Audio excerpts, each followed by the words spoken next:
Hello again, this is Liam O'Mara. You're on Office Hours with the Mad Professor. We're continuing our Conversations series and chatting with some of the congressional candidates, contenders in this 2022 election cycle. And today we're chatting with Shahid Buttar, who's running up in California's 11th against Nancy Pelosi. So, how's it going, Shahid? Great to be with you, Liam. Thanks so much for having me. It's my pleasure. I've been a fan for a long time. You know, I enjoyed meeting you way back when. Gosh, when was it? 2019, something like that. Seems like ages ago now. It was ages ago. I mean, yeah, just a couple of years how much has changed in the world. So. Yeah. I mean, it's a really interesting time to be alive. You know, I have a In the manner of the Chinese curse, that kind of interesting. Yeah. yeah, Sure. yeah, exactly. Right. You know, yeah. May you live in interesting times. Yeah. So, I always have fun with that too. I mean, it's people who get into that weird like golden agey kind of stuff, the weird nostalgia, and I'm like, I'm a historian. I'm like, Yeah. things were pretty awful in the past too, and there are always kind of like new challenges that crop up. But it's interesting how we have to kind of keep our eye on the ball, whatever, and watch for those things. So what we're going to do, I want to start off a little bit of brief introduction, see if you can give your elevator pitch, so to speak, and let people know, who you are and why you're in this race. Appreciate that. I'm running ultimately to challenge corruption in Washington. And it's a corruption that knows many dimensions and many shapes, and unfortunately, many political parties. There's an industrial complex surrounding everything from fossil fuels to pharmaceuticals to the military and weapons. Those dimensions of corruption are reinforced by congressional insider trading and the divided loyalties that pit members of Congress and their private stock portfolios against the public interest and the needs of a public that is confounded by these compounding crises that Washington has done everything possible under the leaderships of both Democrats and Republicans to unfortunately reinforce and exacerbate instead of solving.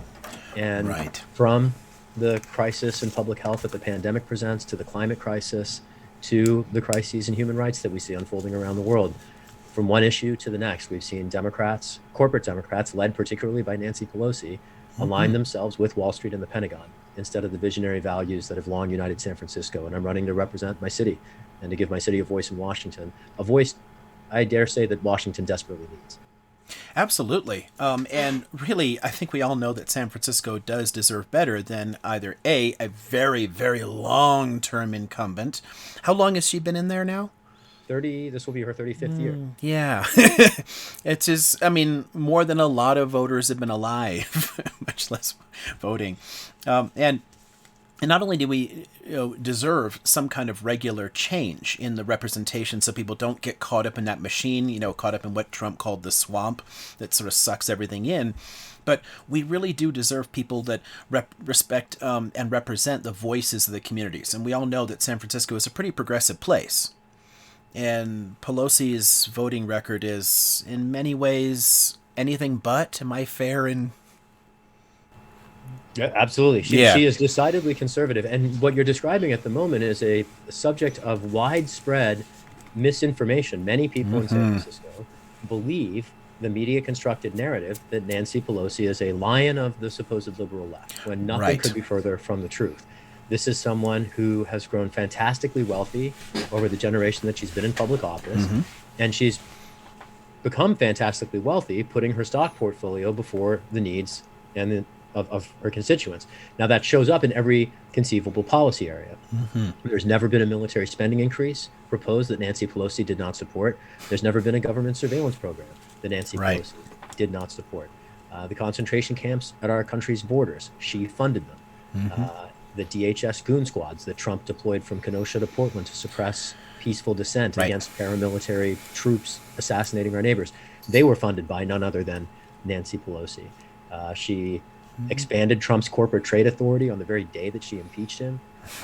Right. The layers of obfuscation and the vast disparity between the rhetoric on the one hand, which not just Pelosi, but many corporate Democrats will talk a big game about their supposedly progressive principles. And ultimately, the reason I'm running for office is that I pay too much attention, and I have for too long, to be fooled by the cult of personality that has emerged around Pelosi.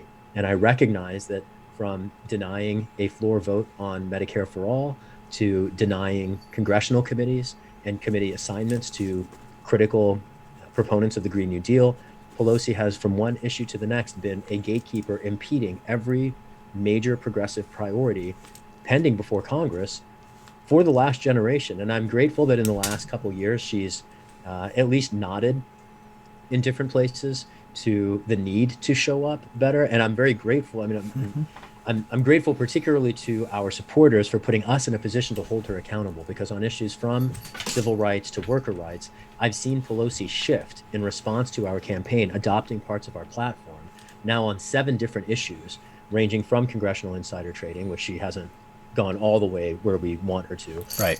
to worker rights and labor rights. And having had the opportunity to hold accountable a person as powerful as the Speaker of the House and induce her to change her positions, I'm grateful for that influence, and I'm grateful for the responsiveness that she has had to the delegitimation of her seat as someone who, and I want to make this clear, it's not just the case that for 35 years she's been impeding progressive policies while prioritizing her wealth. She's also been ducking debates the entire time, never, not once. Right. Since going to Congress in 1987 has Nancy Pelosi debated an opponent, which is to say she coasts by on media attention from journalists who don't ask hard questions or ask follow-up questions or connect one news cycle to the next. And the opportunity, the need, frankly, to educate San Francisco about how we have been represented for the last 35 years is a critical strategic goal of our campaign, and one that we're pursuing in a lot of different ways. Absolutely, and I've been happy to see that. I think I'm glad you bring it up, because it's one thing that I think a lot of people miss about progressive challengers, the insurgent campaigns, the primary challenges from the left is, well, why would you do this? Blah, blah, blah. It only helps Republicans, this and that. Well, A, we deserve better. But B, even if you don't pull something off, the fact that you're making a credible campaign against somebody often forces changes. And in the end, we benefit from that. We all benefit from that. So yeah, I watched a lot of people really lose hope when a lot of people didn't win, their favorite candidates go down. When Bernie went down twice, and a lot of people were like, oh, I'll never vote Democrat again. No, you're kind of missing the point. We have to play the long game here. We have to keep trying. We will win more and more races. But every one that we lose, if we mounted a significant campaign, we will have pushed something, and we will have changed the narratives. Absolutely. What I hear you describing is the layer of politics that is beneath the waterline that many people don't observe. Right. And ultimately, what it boils down to is the distinction between politics on the one hand and policy on the other. Politics is the process that constructs who gets to make policy. Right. And policy is the outcome of these deliberative processes in legislatures. I run as a policy advocate. I have, frankly, no interest in politics at all. Right. It's like not even that interesting to me. I have a very deep concern about principles and history and constitutional rights and values and checks and balances and transparency and all of those things. But at the end of the day, that's a process commitment. And this gets back to the corruption that we are running to confront and end and overcome. And I do see a tremendous resonance across the ideological spectrum for people who are concerned about corruption, because while I am a dyed-in-the-wool leftist, you need not be even progressive to be concerned about corporate interests driving Congress off a climate cliff and into an authoritarian abyss. Plenty of people in the center, even conservatives, share concerns about the corporate co-optation of Congress. And at the end of the day, this is a race, like many of the ones around our country, that pit we, the people of the United States, against our institutions. And while many people, to your original point, focus on the obvious metric, did you win an election or not? The more important thing at the end of the day is, what are the policy outcomes coming out of the legislatures? And frankly, as a challenger, if I'm able to drag Pelosi to adopt new policies, and we did that 6 different times in 2020, those are victories bigger than a seat in Congress. Absolutely. And I've already won more than I set out for. And so I often, and I face critics from across the political spectrum, many people who claim to be socialists who, deride what we're doing because we're running up a cliff, and it's because they don't understand how politics influence policy. And the passage of the Protecting Right to Organize Act or the Justice and Policing Act through the House in 2020, neither of which have passed the Senate yet, but they'd never passed the House before. And the first year they passed the House, was the first year that Pelosi faced another Democrat in the general election. And I'm eager, being in the same position again to win the general primary coming up in 3 months. I'm quite eager to see what other policies we can hold her accountable on the way to liberating her seat and ending the political dynasty that has co-opted the city's voice in Washington for too long. Absolutely. And I love the contrast between the policies and the politics, because the people who function as career politicians who just come back in again and again and again, and they love their television appearances and the talking points and whatnot, they love the politics. They love winning. Right. When I tried to get into this, I came at it as a policy wonk, which is difficult running in an election, especially running in where I was in a red seat too, to try and win those arguments, to try and get people to consider other alternatives, to consider other policies, when everyone is so used to the way the media is basically force-feeding particular messages to us, and they often do divide people against their own interests and against their own principles. Think about corruption. 90% of Americans are on board with this and say that Washington is a cesspool. Republicans across the board can't stand either DC or corporate corruption, and are increasingly critical of it, yet they continue to support politicians who are enabling that.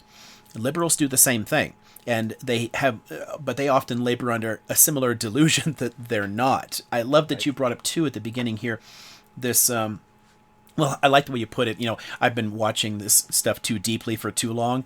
I came at this okay, Pelosi got in the 86 run, right? The period, the 80s, is when we started to see a significant shift toward the DLC's narrative and the pro-corporate, pro-business faction there. The first campaign I pushed hard in and voted in was in the primary for 92 to try and stop Bill Clinton because he could, in public, mouth some of the right populist platitudes, but we knew who was funding him.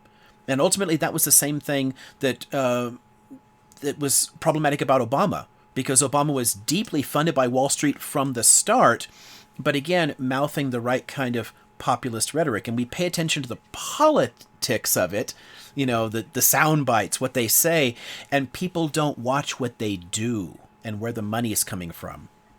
And this is ultimately critical when we think about institutional capacity and Congress performing its constitutional function.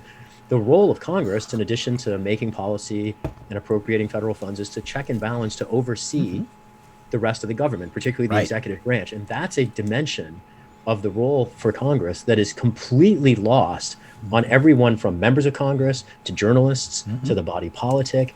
And I look at this particularly through the lens of having been an issue advocate, fighting the surveillance state, watching one after another government whistleblower come forward with facts proving that officials were lying under oath time after time, and then time after time ending up those whistleblowers under the bus or in military custody. Congress choosing to bury its head in the sand instead of embrace truth tellers and find facts.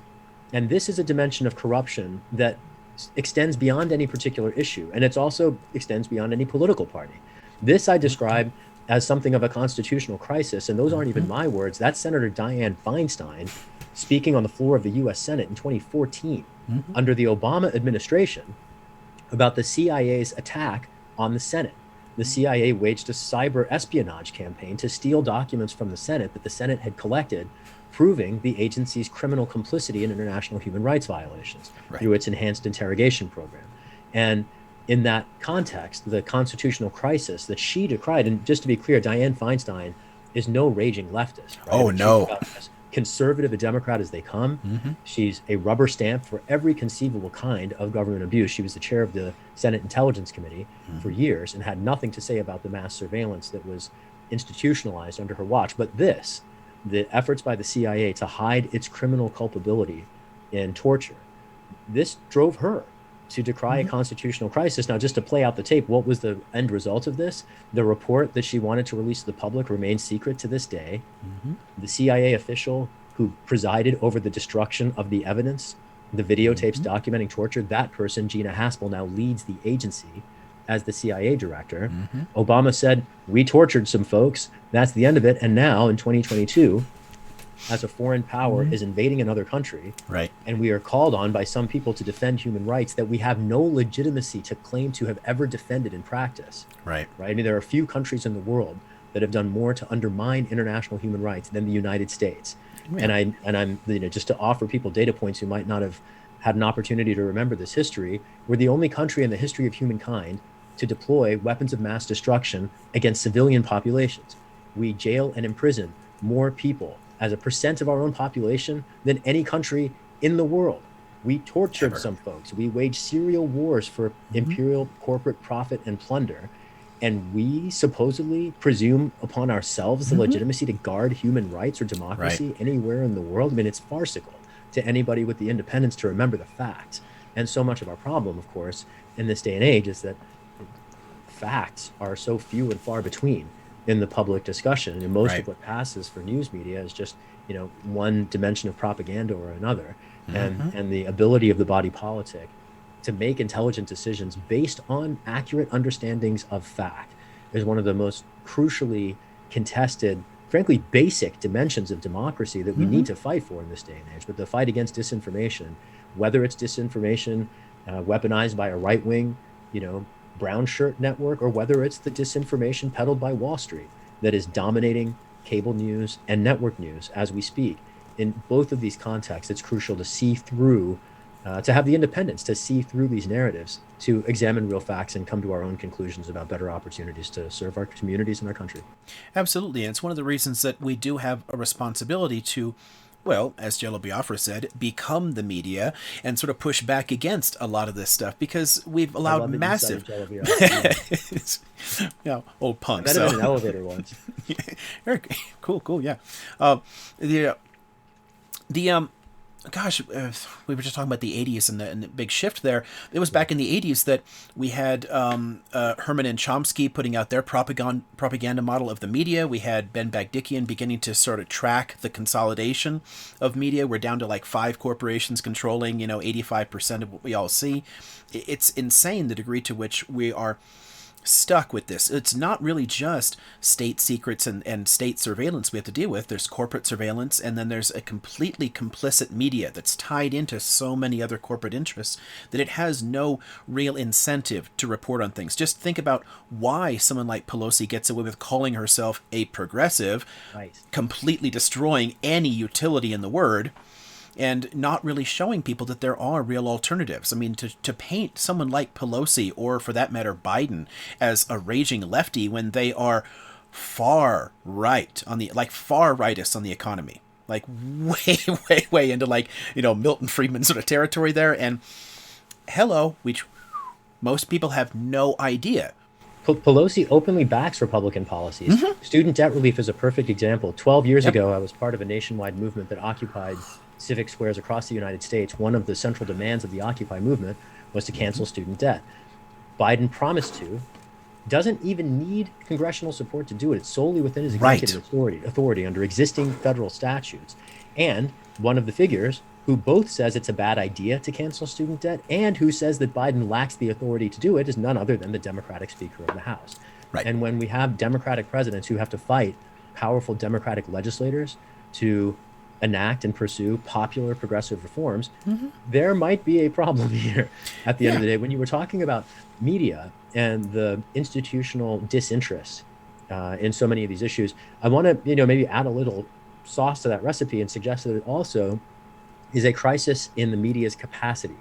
And I want to offer the example here of the prosecution of Julian Assange, which is not even the subject of widespread media discussion in the United States, even though this is the first ever prosecution of a publisher for revealing to the public military crimes and cover-ups. The rights of the press have never been more sharply implicated. The very capacity of the press to perform its constitutional function, the reason we have a First Amendment that includes the right of the press, is because the press is supposed to be an independent agent of transparency. But when the press is criminalized for publishing crimes and cover-ups, which is to say not in any way threatening national security, but simply for threatening the security of some people's careers and jobs, when that becomes prosecutable, as it has been, And remember, the prosecution of Assange has been a bipartisan commitment. Republicans and Democrats alike have overseen this open assault, not just on the freedom of the press, not even just on the capacity of the press to perform its constitutional function, but ultimately on the right of the public to know what is being done in our names with our resources. It is an assault on democracy at root. Right. And How many? yet, the press is nowhere to be found. Sorry, go ahead. Right. No, I'm just going to say, how many people even know that the media is the only industry mentioned in the Constitution? And explicitly protected within it. Right. I mean, and just think about how far we've fallen since, I mean, the courts were just like, oh yeah, around the Pentagon Papers, you can't go after them. Like they have a right to expose this stuff. That is the job of the Fourth Estate, is to go after this stuff. And, I teach this in classes a lot because I talk about collapsing democracies, authoritarianism, political violence around the world. And we tend to forget just how important an independent media and, moreover, faith in an independent media is important to the existence of democracies. As soon as we lose that faith, it gets easier and easier to fall into demagoguery. I mean, this is a vital problem. We see it demonstrated in our own country's very recent history. I mean, think about the rise of our former president. And the networks that he came from. And these aren't just media sources that are parroting not just state propaganda here, but ultimately political party propaganda in the context of the GOP. And when you turn on MSNBC, it's not frankly that different. It's different propaganda being spun for a different party's interests, but often it has the very same tenuous relationship to the facts. And the double standards here are painful to observe, but they're part of the reason why those of us who have that independence in our inclination are driven to challenge conservatism, whichever party it might emerge in. And I do see that the role of the institutional gatekeepers and the defenders of the corruption in Washington, it's one that cannot survive public critique and examination. And I think back, I just gave a presentation at a local university last week, and we were talking about President Eisenhower's departing address when he warns the American public that a military-industrial complex will destroy our rights and liberties and democracy in America unless we're knowledgeable and alert. Ultimately, we are running to help our communities in our country be knowledgeable and alert, and as an expression of that knowledge and alertness to respond to the documented abuses of the ongoing documented abuses of a past that frankly need correction in order to preserve rights and democracy in the future. Absolutely. And it's amazing, honestly, that it's taken so long to get to something as overt as Trumpism, when Schlesinger's comments about the imperial presidency go back into the 1960s. Right. We've been steadily accumulating vast amounts of completely unchecked power, completely independent branches of the executive, like the CIA, which does its own thing and is not actually under the oversight of presidents even, which people I'm sure do not know. Right. We've expanded Probably the executive so much. Yeah. And the role of the CIA in democracy is an interesting thing for people to tug on and grapple with. It's an amazing locus of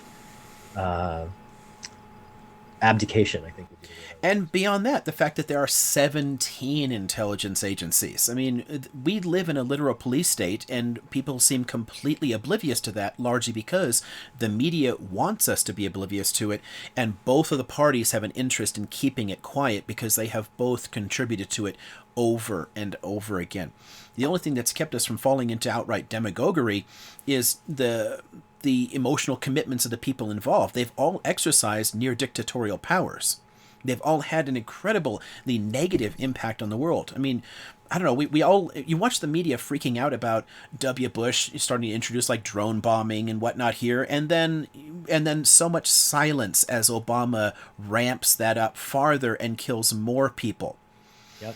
And we just completely ignore this stuff. There's a massive double standard in media coverage over it, and it makes it so difficult to actually critique these things because the media has an interest in pretending that we do have a real option, when most policies do not change from administration to administration. Most things stay in place.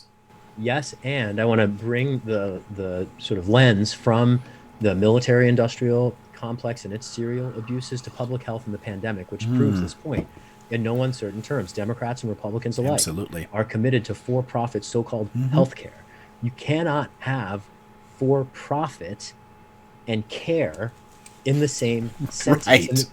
This is a lurking issue in our economy that I think is going widely unaddressed. We know, for instance, that the United States has performed the worst among any country in the world in terms of its pandemic response. We've lost almost 1 million Americans to the disease that has swept the whole globe and impacted no other country nearly as severely. Now, it's interesting to contrast that observation with the equally inescapable data point that there is only one industrialized country on this planet that denies the human right to healthcare, and it happens to be the very same country that has suffered 1 million deaths from COVID. Now, just to make that even worse than we might think, uniquely in the world, while people are suffering from COVID and surviving it around the world, only Americans who survive COVID are being saddled with the medical debt attendant to their diagnoses and treatments. The average the average hospital stay is over $100,000. The average diagnosis is over 15. So if you're talking about 1 million people having died and dozens of millions of Americans being infected with the disease, and yes, tests are free, and yes, vaccines are free, but treatment is not. And the amount of medical debt that is sweeping the country right now is staggering. And I frankly haven't seen updated research on this. The last I saw was that as of late last year, the aggregate amount of medical debt attendant to the pandemic was stretching towards $20 billion. That, incidentally, is the amount of money that Congress just conjured out of nowhere to give to the Defense Department that Biden didn't even ask for. And the idea that in the middle of a pandemic, instead of responding to this, frankly, macroeconomic crisis, right? It's being internalized for most people in the body politic as, oh, there's not enough workers. Oh, there's inflation. There's all this dynamic about corporate price gouging and greed, ultimately, accumulating those profits and passing them on to shareholders or executives while then passing costs on to consumers. But all of those kinds of shocks pale by comparison relative to the staggering debt that people who are lucky enough to survive this disease are grappling. And that is a uniquely American phenomenon. It's driven by very much that exact same bipartisan consensus that healthcare should be a thing in this country that you should pay for, even though across the rest of the world, it is acknowledged as a condition simply of human dignity that as a human being in an industrialized society, if you get sick, you should get the care that you need. And we could make those decisions here. One reason we haven't made those decisions here in the United States has a name, and it starts with Nancy and it ends with Pelosi. Right. Yeah. This whole bit about, you touch on some different issues here that I think are fascinating. The rising costs. Okay, very simple one, right? I mean, under Nixon, we allow for-profit in healthcare, and what happens? Costs skyrocket across the board, massive increases, and we've already had a really high level of medical bankruptcies in this country. And you mentioned a uniquely American problem. We're the only country that has medical bankruptcies. Hello. I mean, which are the leading cause of homelessness. Right. It's a huge issue across this country, and it drags even people who don't declare bankruptcy. You're paying so much out in debt servicing. It's similar like the student loan issue there, that you have no way of actually climbing out. I mean, we've been falling steadily in terms of actual social mobility in this country. This is not the land of opportunity that they sold us and all that Horatio Alger bullshit. People born into poverty in the U.S. are far more likely to stay in poverty than anywhere else in the rich world, and we completely forget that. And there's a corollary to that, which is not just that people born into poverty have a hard time escaping it, but people being born into privilege have a hard time losing it. I'm particularly struck by the Speaker of the House, who I'm challenging for her seat in Congress. Several different news outlets have reported that if she is allowed to retire on her own terms, if she is to win the 22 election, her likely next step will be to retire in order to hold a special election favoring her daughter, Christine, who has never worked in politics beyond being on the DNC, and her qualification for that is being Nancy's daughter. And the idea that a dynastic oligarch could pass on a congressional seat to her daughter as if it was just one part of her $200 million inheritance. When we live in a democracy, or at least a country that still claims the word, like the assault and the corruption, probably the corruption and the assault on democracy there is even more overt and more flagrant than the co-optation of Congress through corporate influence, through insider trading. What we're talking about here are wealthy families basically approaching the political system as aristocracy. And as an immigrant and as a constitutional lawyer, I am committed on both of those accounts to challenging that corruption. Democracy requires defending from threats, including oligarchy, within the United States. And no one in Congress personifies and embodies it more clearly than does the voice of the most progressive city in the country. Absolutely. I mean, the fact that the United States has been an oligarchy for so long, and yet we pretend that the problem really is Russia. Right. Yeah, I just posted the other day that, the top 3 U.S. billionaires have more than the top 100 Russian oligarchs. But of course, we have good billionaires. Right. I mean, this is a serious problem. And those billionaires and millionaires are buying people in Congress, which is how they make so much money on a congressional salary. You don't come in oftentimes as filthy rich as they leave.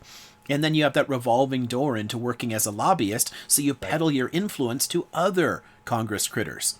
It's a massive corporate corruption scandal. It absolutely is. And it's one of the dimensions of the long overdue debate about congressional insider trading that's getting unaddressed. And I'm so grateful that you brought lobbying and the post-legislative career track onto the table.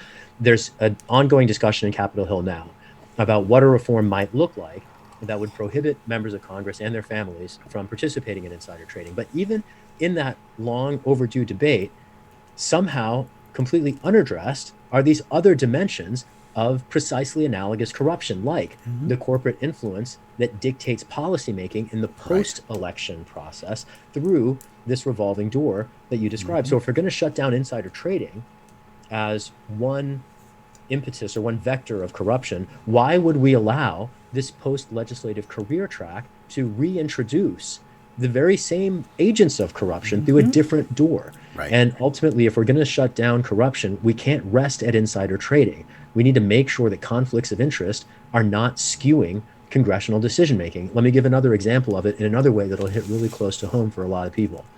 2020, 2 years ago, when the pandemic first emerged, Ilhan Omar, a Democrat from Minnesota, proposed a bill, the Rent and Mortgage Cancellation Act. Now, this bill was profound, especially for socialists, because it represented a dramatic refashioning of the relationship between housing and people. What the Rents and Mortgage Cancellation Act would have done is suspend the payments of all rents and mortgage agreements for the entire duration of the pandemic. It would create, to enable small landlords to survive that kind of regime, a government support program to pay small landlords the rents that their low-income tenants perhaps could not. And it would ultimately force banks to pay the cost of housing, which makes a lot of sense because we've bailed out banks over and over again, and we've never bailed out homeowners. We've never bailed out renters. So why wouldn't we force the entity that we keep bailing out to bear the social costs of this unforeseen pandemic? Bail us out for a change, yeah. Right? And so what was the fate of the Rent and Mortgage Cancellation Act of 2020? It never got a hearing. It never got a vote. Who's the Speaker of the House? A wealthy landlady. Nancy Pelosi makes over $1 million a year in rental income. Would Democrats in Congress prove more receptive to reforms proposed to protect renters and mortgage holders if they weren't led by a wealthy landlady herself? Right. And, this is another dimension of a conflict of interest. It's not stock holdings. This is just property that creates a conflict of interest. And nowhere in the congressional debate over insider trading is this further vector of corruption ever addressed. So, we're starting to have a conversation that has been a long time coming, but that conversation is just the beginning. And, the train hasn't even left the station, let alone arrived at where we ultimately want it to get. But my goal ultimately is to stop corruption in Washington. And there's so many vectors from which it emerges. We have to be, it might feel like whack-a-mole, but ultimately we have to shut them all down. Right. If we are to regain any democratic control of our government. Yeah, no, this is a long struggle, but ultimately we need to find a way to ban cash lobbying, period. I mean, we talk in history classes about how you used to be able to walk onto the floor of the House in the 19th century and hand people envelopes full of cash. Exactly the same thing is done today. They just call it lobbying instead of bribery. And it's a bipartisan issue. We just do this all across the board, which just drives me nuts. And I love that you mentioned the conflict of interest part. Any number of problems with him in terms of policy, but Carter was the last one to really take that sort of thing seriously. He sold his freaking peanut farm so that he wouldn't have any kind of business conflict of interest. How many people are going into office now keeping total control over their businesses, their stock portfolios, all of their other income sources, and then legislating on those? You know, And this is bipartisan. exactly, yes. It Absolutely. wasn't just Trump appointing, Louis DeJoy to head the Postal Service. Lloyd Austin, Biden's Secretary of Defense, is a Right. chairperson on the board of a weapons manufacturer. And like, how Right. more obvious must the corruption get for anyone to acknowledge it? You want to talk about people being stuck in debt. We talked about student loans early on here. Biden is the one who pushed through a bankruptcy reform that made it impossible to discharge that debt. So some of us who are drowning in it from, because poor people aren't supposed to go for PhDs, go figure. It'd be nice to find JDs, some way. I know how you feel Yeah, about it, yeah. It's terrible the way that we used to sell the idea of education, and Democrats do this a lot. They sell the idea of education. Everyone should go to college because that's the jobs of the future, blah, blah, blah. And then they do everything to make the costs higher and make it harder to pay. And instead of just putting up the cash for it, like so many other rich countries do, we instead put the cash in a nice little kitty so we can make a profit off of students. So you're dragging them down, keeping them from climbing up into that middle class life, and you're making money off of it. I mean, the whole thing is deeply corrupt.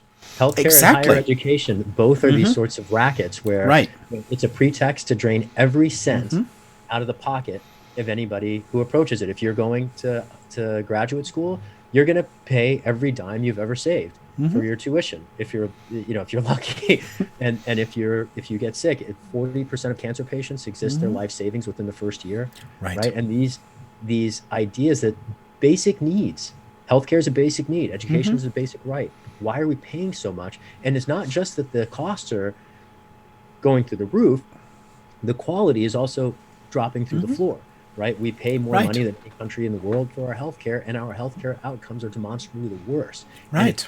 Either one of those things were bad enough. The two together is just a stunning reflection of a failure that too many Americans ignore. And you hear from people like Pelosi, well, we can't afford things like Medicare for all, but we're already paying more than it would cost to pass the improved Medicare for all, which is far better than the currently existing one. It would still be cheaper than what we're paying now. But the difference is it wouldn't be going to corporations who are writing her checks. That's the only loss. We gain, she loses. That's right. And it's a loss for an industrial complex that because members of Congress are committed to Wall Street first, because they're in it for their stock portfolios, they perceive it as a loss because it might be a loss for her stock portfolio, even though it would be a massive win for her constituents and we the people of the United States. And this is a perfect example of how that divided loyalty creates a conflict of interest and a corruption in the legislative process that somehow it took until 2022 for anyone to notice. I mean, one of the things for me in this whole debate about congressional insider trading that's so infuriating is how it was never okay to begin with. And it's been going on, not for years, for decades. Right. Could we even, is there any way possible to list all of the different policies that have been skewed by this conflict of interest? Of course not. Everything that Congress has done for the last generation has been inflected with this corruption, from ignoring the climate crisis to this continued commitment to for-profit healthcare, every war for profit. I could go on. All of these decisions are being structurally reinforced through this allowance of open corruption. And I don't want to pretend as if ending congressional insider trading is going to fix all the other problems overnight. It's not, but it's at least going to remove one crucial roadblock to the Green New Deal and to Medicare for all and to dismantling the Pentagon, or at least shifting some of those resources to places that they might be more helpful than instruments of death and destruction. Right. And when you make it harder and harder to actually push through any kind of reasonable change that helps ordinary people, all you do is you push them more and more out of the political process entirely. People keep leaving the major parties, stop voting, drifting farther and farther away from this, just checking out on most elections, which of course massively favors the Republicans. And it's hard to think that Pelosi doesn't know that. She clearly doesn't care. But it also primes us for the rise of a much more overt authoritarianism. We are on the cusp of tipping into a managed democracy, a state that is so deeply corrupt. I mean, we're not even classed as a full democracy anymore. A state that is so deeply corrupt in the pockets of oligarchs that we have no real pretense of actual voting rights for us, actual liberty, actual democracy. We're losing it. We've been falling decade after decade, and it does not matter who's in the White House, Republican or Democrat, we continue to fall in Freedom House's rankings of freedom.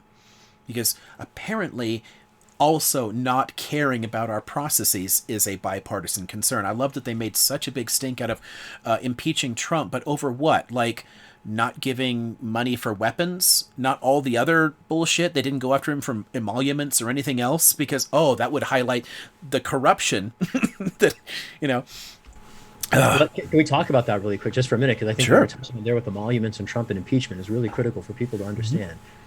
So first of all, I spent the last 3 years trying to get Nancy Pelosi to show up for work. And when Donald Trump was the president, all she did was repeatedly support his policies while performatively, theatrically opposing his politics, ripping a speech, pointing at him sternly, putting on her shades while expanding his trade authority, his surveillance powers, his military budgets, creating camps, right? All that. Exactly. Now, in the context of impeachment, not just under Trump, going back to Bush, Nancy Pelosi has been a decided and an opponent to executive accountability. She learned the lesson in the 90s that impeachment is a political loser.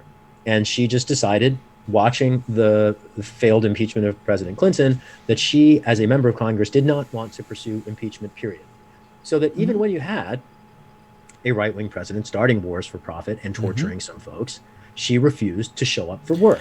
When Thank you have a later right-wing president who's assaulting immigrant rights at the border, assaulting the rights of domestic First Amendment rights of protesters, a president who's doing all the things that Trump did, from inciting violence to filling his pockets. Pelosi opposed impeachment. She had to get dragged kicking and screaming to each of the impeachment struggles, which she then showed up for like a boxer throwing a fight.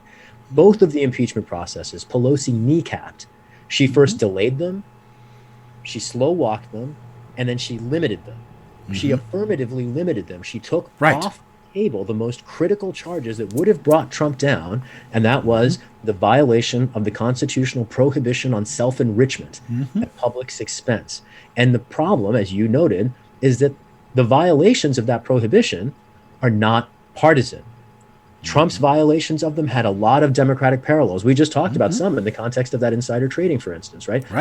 Those are emoluments violations. The only way for the emolument clause to be enforced as it relates to individual legislators is through the electoral process. And so ultimately our challenge to Pelosi is as constitutional as it is political, because I recognize that she, in her role as a legislator representing my city in Washington, has not in any way put our city's interests anywhere near the center of her legislative agenda.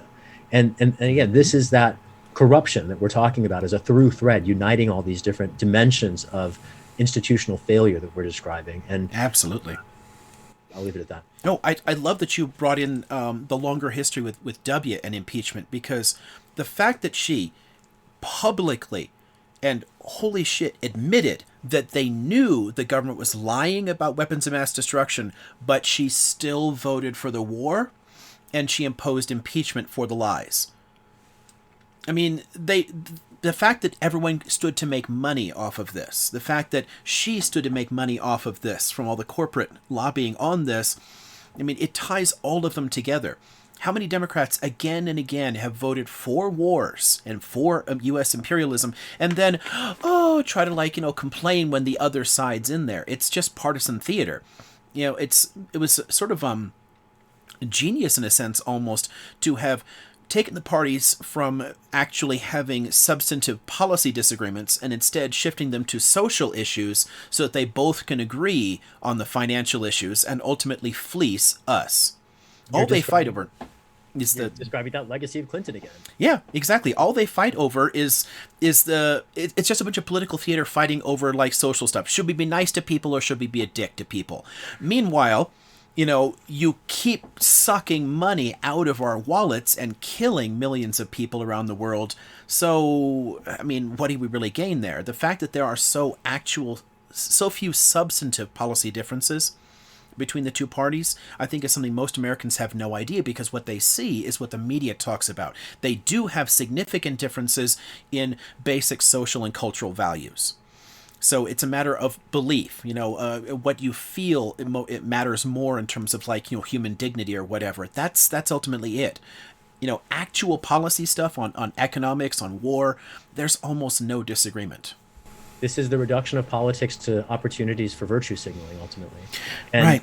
and if we think about the role of, for instance, the co-optation of the Democratic Party in the 90s and its seizure by Wall Street in taking off the table so many progressive aspirations, from a federal jobs guarantee, which is finally again being discussed about in the context of the Green New Deal, to universal health care, which disappeared from the public conversation for decades after that, right? The Right. co-optation of the nominally Labor Party by capital is, as a child of British imperialism, entirely familiar. Divide and conquer has been the tool of colonists and empires for generations, for Absolutely. centuries.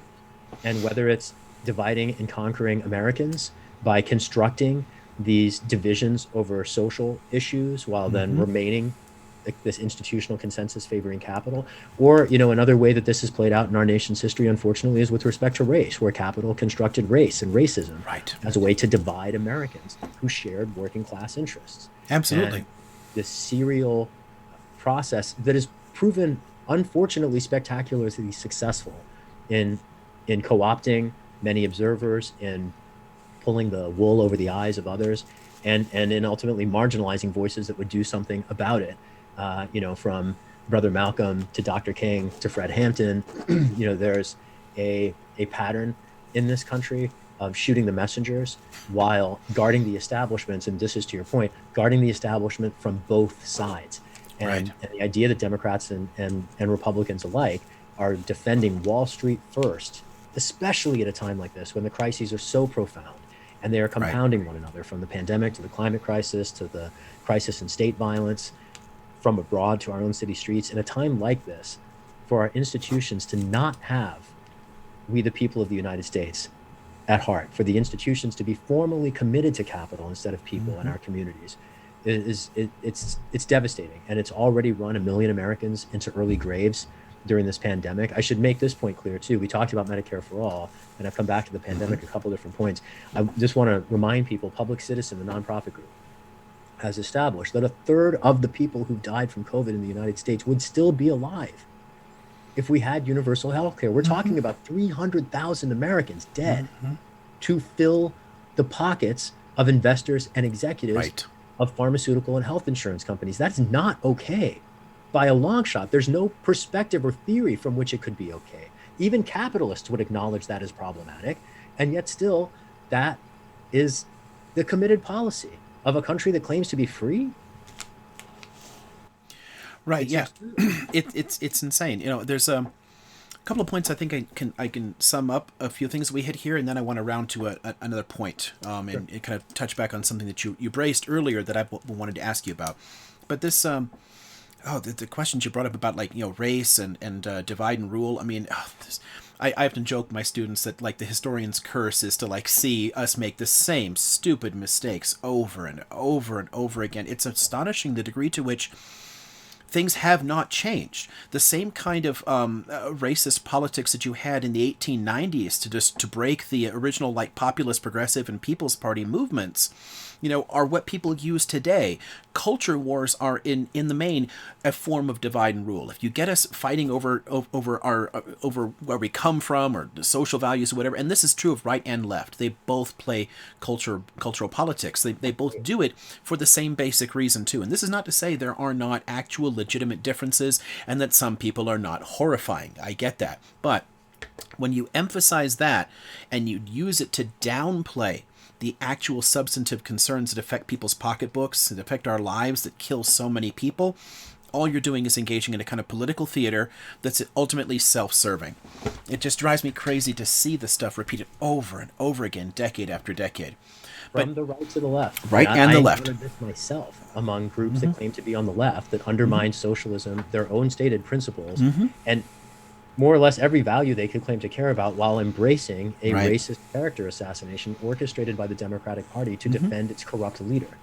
And this infected groups that claim to be on the left, right? And this idea that people are so easily hoodwinked and weaponized against themselves in the service of virtue signaling. We talked before about the reduction of politics to simply signaling virtue, as distinct from building support for and movements to enable and force policies that change the material outcomes of lived conditions of our communities. Politics can be it's supposed to be a collective exercise in self-liberation. And instead, it has become an industry. And we're one of the reasons I'm running for Congress is to help restore a constitutional ethic and at least Right. replace one person in one seat who is very much a projection of business as method and in substance of her policymaking, with a voice that stood again for human rights instead of Right. capital. And politics should be driven by actual virtue, not virtue signaling, which means we should be caring about the actual policy outcomes of what we're talking about, not just dancing around. So, you mentioned Occupy a little bit ago, and I remember being involved in the Occupy movement and things like the Battle for Seattle in '99, and the whole anti-globalization movement and whatnot. So I wanted to ask you about your time in like advocacy, activism, any work that you've done there, in addition to the campaign, because we both agree here that running for office is not just about us. It's about the communities as a whole. It's about lifting people up and empowering them. And I know that you've lived that. So you want to share a few things? Sure. Thank you for that prompt. I ran for Congress only after 15 years at the time, and it's been 20 now, of policy advocacy, direct action, community organizing, and art in action. You mentioned the Battle of Seattle, which was the first point in my consciousness where I came to understand that there was a street movement beyond academia challenging corporate globalization. And that for me was a wake-up call. I came out west to go to law school, and I was grateful to be on the West Coast during the era of the peace movement responding to Bush's invasions of Afghanistan and Iraq. And that era for me, organizing mass direct actions everywhere from the financial district of San Francisco, which we shut down for 36 hours, 20,000 people from around the Bay Area, to the action that I really cut my teeth on, and sort of the organizing project that really dragged me into the rabbit hole of grassroots organizing against imperialism was a shutdown of a Lockheed Martin facility in Santa Clara, California in 2003. And that's not a left-wing part of the state. That's a pretty conservative part of California. And the idea of shutting down a weapons manufacturer's facility for a day as a group of students was incredibly empowering. And it really helped me understand what popular sovereignty meant. It's presented to us in law school as a constitutional principle, but I came to understand what it means as an organizing tool in that era. I went to Washington after that. I had a chance in the courts to defend campaign finance reform successfully in the federal courts before the Citizens United decision flipped that phase of my career on its head. I also had a chance to fight in the courts very early on in the struggle for marriage equality for same-sex couples. And this was at a time when Democrats, including Nancy Pelosi, refused to acknowledge the rights of my neighbors. Right. And there are a few ironies to me that are more profound than Nancy Pelosi, a person who had all the privilege and power of the Speaker of the House in the 2000s, who refused to support gay rights at that time, who showed up for marriage equality on the eve of the Obergefell decision by a relatively conservative Supreme Court that eventually enshrined marriage equality as a right across the United States. She did not show up for that struggle. Right. I was fighting in court for the rights of my neighbors a decade before Pelosi, with all of her privilege and power and wealth, could even be bothered to acknowledge those rights. And yet still, it is the gay community in San Francisco that is ultimately her principal political bulwark. To some extent, because the gay community in San Francisco doesn't understand how much she has done to undermine its interests over time. And also because the gay community in San Francisco has been actively weaponized as a disinformation network.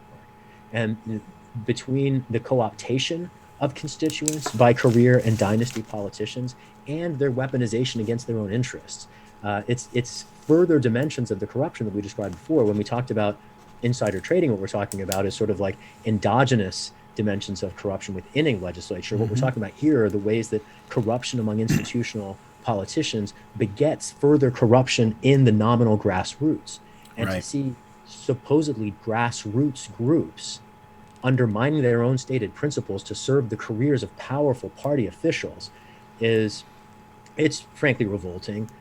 No more so than any of these other patterns we're describing, but it does ultimately stiffen my resolve and leave me all the more eager, frankly, to offer my community and my city an alternative. Absolutely. I mean, how many people actually today remember that it was, the Defense of Marriage Act, passed under Democrats and with the support of Democrats and passed under a Democratic president. that. And this was a bill, mind you, that left LGBT marriage equality to the states. It was a states' rights bill, which is a quintessential Hello. conservative approach to approaching these Right. contested social issues.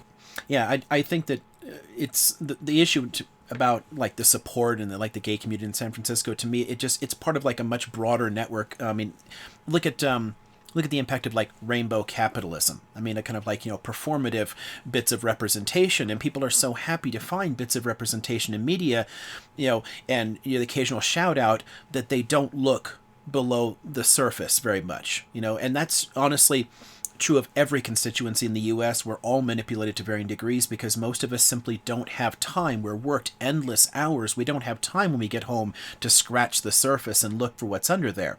We used to depend upon an independent media to report and to share those things and to actually raise consciousness about these things. And it has not done that for a long, long time, if arguably it ever did so.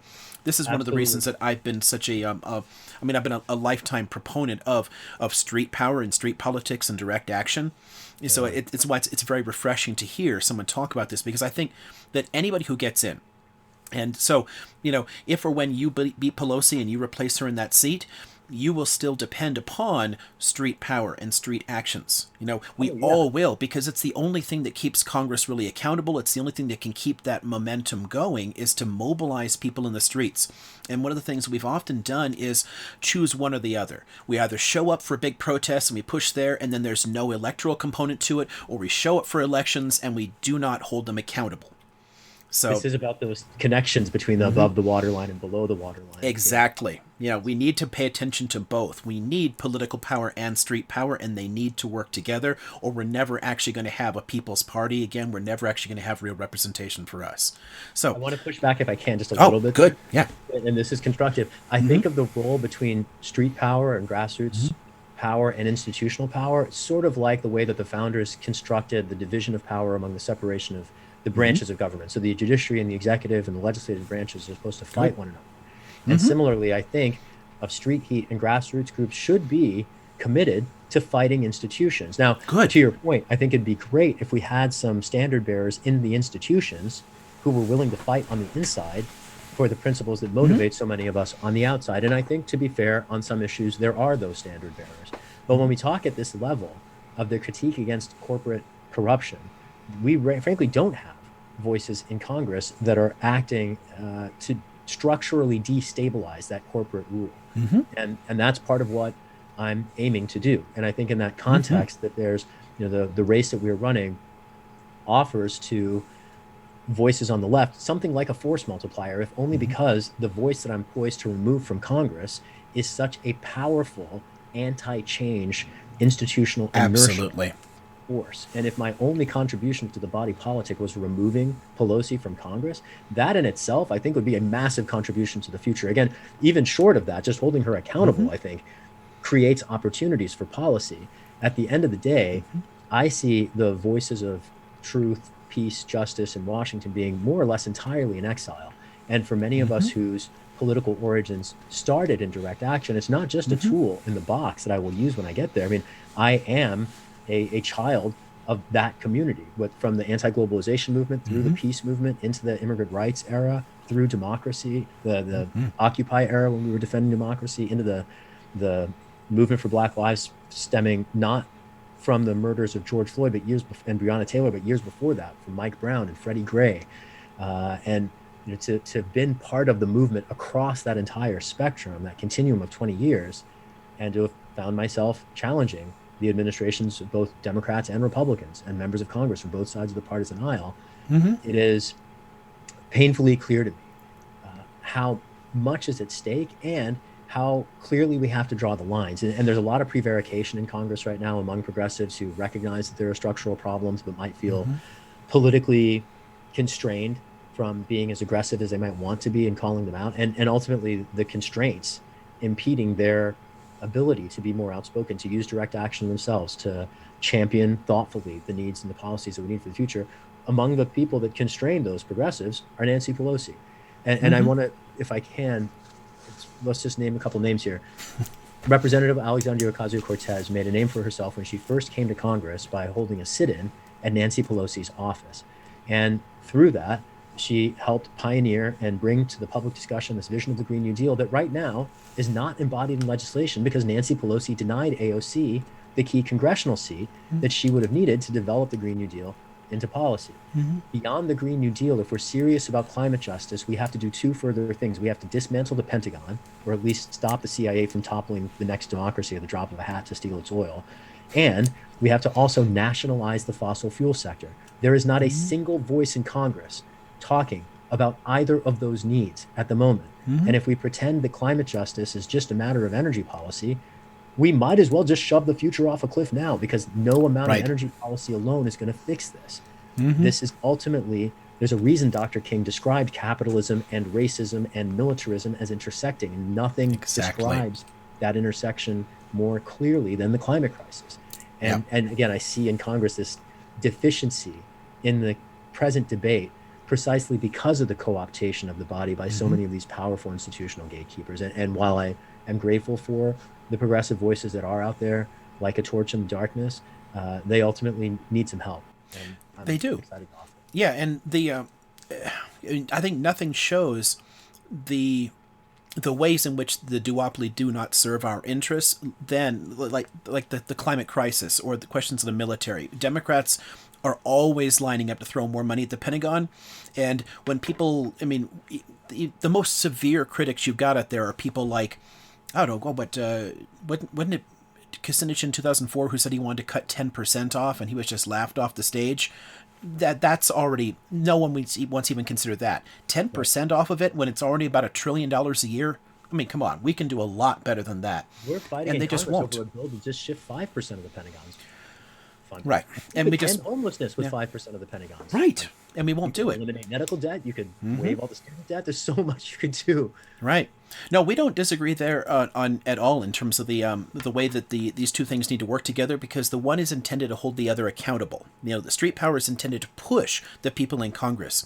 You know, one of the or push them out if they refuse to be pushed. Right. Yeah. And honestly, one of the fun kind of like, you know, unspoken truths that were sort of like floating around there that I was honestly amazed didn't get brought up more when I was actually in politics was that my origins politically, my background is in the anarchist. Because, you know, I'm on the libertarian left. I inherently distrust hierarchy and authority.